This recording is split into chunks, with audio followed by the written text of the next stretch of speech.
शांति। ज्ञान का सागर बाप संगम युग पर आकर हम बच्चों को अपना, हम आत्माओं का और इस सृष्टि के आदि मध्य अंत का परिचय देते हैं। आज भी बाबा ने इस विषय पर प्रकाश डाला, तो आइए रिवाइज करते हैं आज के 25 सितंबर 2025 के मधुर महावाक्यों को। किस बात को यथार्थ रीति समझना है? यह ड्रामा का खेल एक्यूरेट चल रहा है, जिसका जो पार्ट जिस घड़ी होना चाहिए वही रिपीट हो रहा है। तुम बच्चों का प्रभाव कब निकलेगा?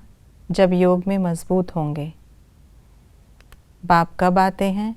जब बिल्कुल तमोप्रधान बन जाते हैं, जब सब आत्माओं पर कट लगी हुई है, ब्रह्मा के बहुत जन्मों के अंत में जब वानप्रस्थ अवस्था होती है। कौन सी बात स्मृति में आनी चाहिए? ये सब मंदिर हमारे यादगार हैं।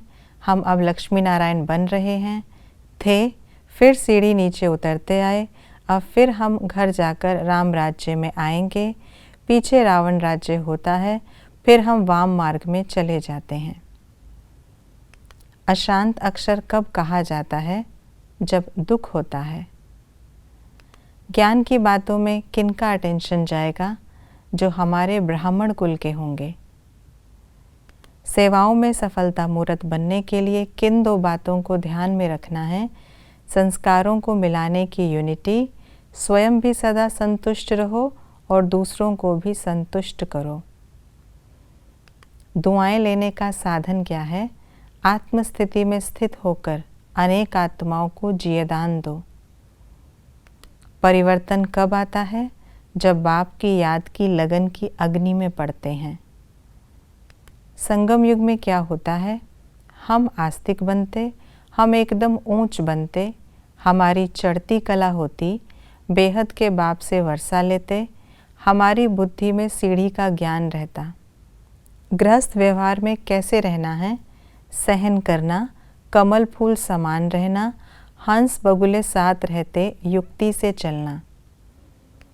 आज की मुरली के अनुसार कॉन्ट्रास्ट की बातें इस प्रकार हैं। आत्मा अविनाशी है, शरीर विनाशी है। मनुष्य है रावण संप्रदाय, हम हैं राम संप्रदाय। वह है हद का ड्रामा, यह है बेहद का ड्रामा। संगम पर हम हैं ईश्वरीय संतान, सतयुग में हम देवता होंगे। हद का बाप है लौकिक, बेहद का बाप है पारलौकिक। सतयुग में आत्मा सतो प्रधान थी, कलयुग में आत्मा तमो प्रधान है। सतयुग में हम सच्चा सोना थे, कलयुग में बिल्कुल काले हो जाते। हमें किन बातों की धारणा करनी है?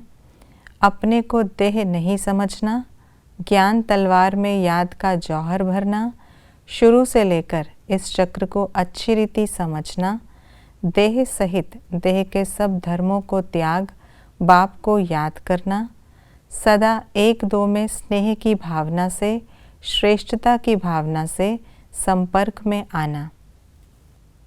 ये थी आज की मुरली की विशेष बातें।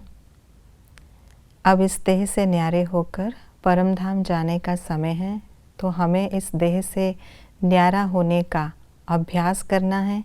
देह के सब धर्मों को भूल एक बाप को ही याद करना है। ओम शांति।